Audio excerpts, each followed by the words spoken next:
These are the front door panels for the Jaguar XK140 open two-seater Roadster. They are millboard panels cut on our CNC machine.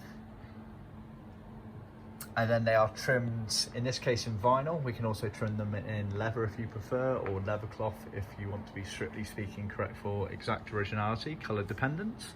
So we trim them all the way around. As you can see here, it's all glued, there's no foam on there as original.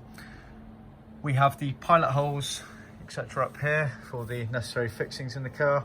You have this one here, which is for the door release element here, trimmed through. You obviously have the main pockets opening there.